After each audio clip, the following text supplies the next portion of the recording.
cards a month. I have a special deal with the post office. It cost me $130,000. I netted $900,000.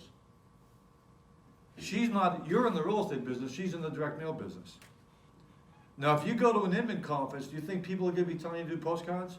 No, because they don't make money on that. That's not their niche right now. But do you think she's smart to do that?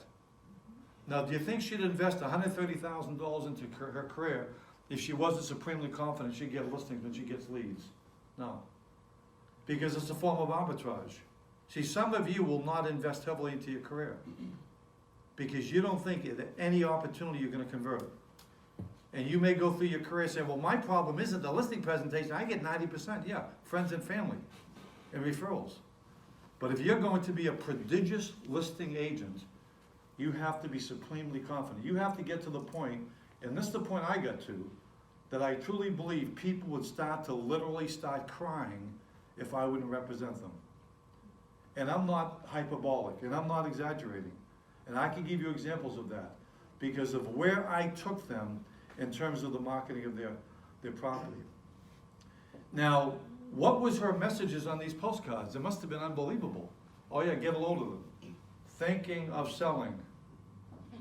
Isn't that unbelievable? What, isn't that a breakthrough? Learn what your home is worth. Okay, but she's making a fortune, but most realtors aren't. Because most realtors are not an all-out assault in the market trying to get listings because they're not supremely confident that think it's impossible not to get a listing. Now, if we're going to get to that point, and I hope we get to that point today, we're going to have to become more strategic. And I'm going to give you the 4 most strategic thoughts I've ever heard in real estate. By the way, I've never heard a strategic thought from this industry, not one. And I've been in this business many decades. I've never heard one thing that I ever said, I'm going to write that down. I'm being literal. I've heard a lot of tactical things. Work your plan, plan your work, you know. I've heard a million things like that. But these are the 4 most strategic thoughts I've come across in my adult life. Okay, the first one is from the Dean of the Stanford University Business School. Everyone must compete in 2 ways. First, for a positional advantage, and then for a capabilities advantage. The Dean likened a positional advantage to McDonald's. McDonald's has worldwide locations, immense brand equity, top of mind share. That's their positional advantage. But if they don't develop a corresponding capabilities advantage, a drive-through window, a more nutritional breakfast, their positional advantage recedes. So when I'm going to introduce a lot of ideas today, then you've got to ask yourself this question. Will these ideas give me a greater positional advantage than I have right now? Will these ideas give me a greater capabilities advantage? Otherwise, you don't have a strategic format to interpret information. You can't purposefully use information if you don't have a framework in terms of how you're inferring and interpreting it. The next point here is Harvard, Dean. What do I do that others do but I do better? And what do I do that no one else does? Now, this is from the Harvard Business Review. This doesn't sound like rocket science, but would you agree with me that you don't even hear this level of thinking in our industry? Because it's strategic thinking. We're not involved in strategic thinking. We're involved in tactical thinking. That's what all the coaches do. They're involved in tactics, not overarching strategies, okay? The next one is this, Confucius. Confucius said that all wisdom begins by properly naming things. And when you don't properly name things, kingdoms will fall and dynasties will tumble. We have a major problem in the industry in terms of our value. We don't have a problem with our image. When it comes to image, we couldn't be in better shape. As an industry, we're prodigiously photoshopped. We're resplendently dressed. We invented personal promotion. And we've been writing our own ratings and reviews for 50 years. Right? So we don't have an image problem, we have a value problem. Because most consumers still perceive a real estate transaction as a fee-inflated event which they have to subsidize in order to promulgate an inefficiently run industry. Simply put, they think they're being overcharged. So we have to ratchet up our value. And if we're going to ratchet up our value, we've got to become more strategic. But you've got to be much more concerned about you as an individual than where the industry is headed. And that's my focus today. What can you do to be more strategic and exponentially more successful? Shakespeare said, actions must suit the words and words must suit the actions. Going back to what Confucius said, what percentage of the industry still uses the words listing presentation, if you had to guess? 100%. What percentage of homeowners do you think want to hear a listing presentation? 0. But when we go to the conventions, we go up and down the little exhibit aisles with our little trick-or-treating bags and go to the booths, okay? Every trainer, every coach is how to make a better listing presentation. We're speaking to a consumer who no longer exists. 100% of your income is based on how you communicate, and language is the clothing of ideas. And so you've got to be able to have the right communication. Now, what do we refer to as the person who represents the home seller? We actually still call the person who represents the home seller the listing agent. Do people still do that too? Yeah. It's the whole industry's plagued by that, and no one's changing it because everyone's just doing what everybody else did, put a little spin on it. We need radical change. See, in the 1800s, when somebody wanted to sell their home, they'd get in a horse and buggy to go to the general store, and there'd be a list on the wall, post your listing for sale. And we still do what the homeowner did 150 years ago. But how many of you think you do more than just list a home? Do you think you do more than that? Do you think the words listing agent describes you? And shame on NAR as well. I love NAR. I was CEOworld.com. Bob Goldberg's a good friend, but shame on NAR because they shouldn't allow people to be talking about listing agents. They should be saying, who's the marketing realtor? At least there's a buyer agent. That manifests representational value. There's no value on the listing side. And then that's why we're vulnerable to companies like Redfin. Because we're basically announcing ourselves as listing agents. It's unbelievable. The industry's stupid. It's just stupid. It's just beyond belief stupid. That people are still training people how to make listing presentations. They're idiots. They don't see what's going on. And so we've got, at the very least, NAR should be investing, who's the marketing realtor? But one of the reasons why 20% of the people in the industry themselves announce themselves as, I'm a realtor, whereas no one's saying, hi, I'm a doctor, hi, I'm an architect, hi, I'm an engineer, because we're not even building brand equity into the word realtor. We're not even building brand equity into that value. But if every single time a property was listed, somebody was saying, who's the marketing realtor, describing the most important thing that we do you think people would be more familiar with how to say realtor? Words matter. Confucius matter. Shakespeare's matter. Now, Steve Jobs. So those are the most strategic thoughts I've had so far. Now, the next strategic thought is from Steve Jobs. Steve Jobs said most people make the mistake of market segmentation or of niche marketing, of segment versus desegmentation. Now here's what's happening. Our industry has been subsumed and co-opted by technological forces. So we play by their rules. And I, as CEOWealth.com, I know of what I'm speaking here. So everything about technology is about hyper-local.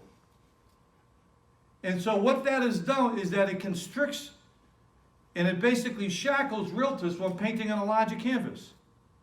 One of the reasons why agents in California make a lot more money than agents on the East Coast is that in California there's 71 towns and more than 100,000 people. Beyond the average sales price. In New York there's 4, in New Jersey there's 3, in Vermont there's not any. So we have agents who live in one town, they work in an office in that town, and if they think going 4 towns away, they think they're crossing the Himalayas. Because they're not strategic. But that's exactly what technology wants you to think. They want to narrow your focus to a hyper-local focus, as opposed to painting on a larger canvas. Every Fortune 500 company thinks the opposite. They desegment. Steve Jobs said it. Look for the largest swath of commonality and then address that. We do the opposite as in this because we're not strategically tactically. Somebody comes into the business and the broker actually announces they're new to the industry. They just joined the company. That's not a public announcement, that's a public warning. It's basically saying, congratulations, you can now work with the least experienced person in the state of Washington. Congratulations, give them a call, okay? Then the next thing you have is that somebody will say, put together your sphere of influence, and somebody will write 100 names, and the broker will go like this. Oh, look, you belong to the Greek Orthodox Church. There's your market. That person's out of the business in 2 years. Or how about this? I'm the condo king, and there's 3 condo buildings. I'm a waterfront specialist, and there's 50 homes on the waterfront. I'm an equestrian specialist, and there's 4 horse properties.